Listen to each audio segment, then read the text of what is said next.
घटगाँ खंटगर तुराणी पोखरी सरपंच समेत समस्त ward member BJP मिसिले।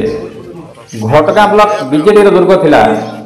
5 थर विधायक बद्रीनाथ पात्र एवं जीति हेले राज्य रे सरकार बदलिया गोटे सरपंच समिति सभ्य और वार्ड मेंबर समेत वरिष्ठ बीजेडी नेता माने बीजेपी रे सामिल होउछंती। आज खंटगर सरपंच बजयंती नायक समिति सभ्या द्रौपदी सेठी समेत समस्त वार्ड मेंबर सांसद अनंतचरण नायक उपस्थित बीजेपी रे मिशिछंती। सेहीपरि तुराणी पोखरी सरपंच जनार्दन नायक समेत नायक सरपंच और अन्य वार्ड सभ्य बीजेडी छाड़ी बीजेपी रे सामिल होइछंती। आज बीजेडी नेता धनु महातो समेत बहु पुराना बीजेडी नेता बीजेपी रे सामिल होइथिबा देखा जायछि।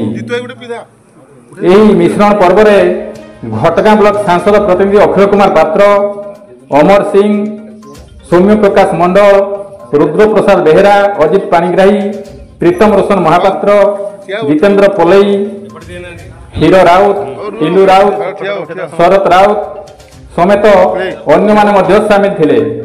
गोविंद राउत का रिपोर्ट केडीवी जुड़िया।